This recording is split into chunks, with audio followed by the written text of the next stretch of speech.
کھانوں میں دار چینی کا زیادہ استعمال موٹاپا کنٹرول کرنے میں اہم کردار ادا کرتا ہے۔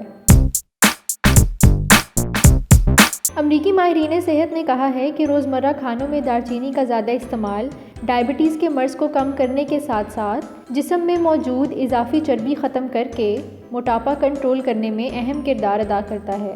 یونیورسٹی آف مشیگن میں واقع لائف سائنس انسٹی ٹیوٹ کے سائنسدان اور ان کے ساتھیوں نے دار چینی میں موجود ایک مرکب سینامولڈیہائڈ کو چربی کے خلیات یعنی کہ فیٹ سیلز پر آزمانے کے بعد بتایا ہے کہ اس سے چکنائی والے خلیات تیزی سے ختم ہو سکتے ہیں۔ تحقیقی ٹیم کے مطابق دار چینی انسانی جسم کے اندر تھرموجینیسس کا عمل شروع کر دیتی ہے۔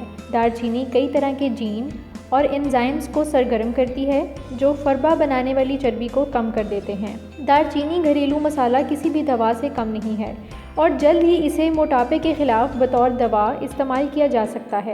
تاہم انہوں نے خبردار کیا ہے کہ دار چینی کا ضرورت سے زیادہ استعمال کسی دوسرے مسئلے کی وجہ بھی بن سکتا ہے۔ اس حوالے سے ابھی مزید تحقیق کی ضرورت ہے۔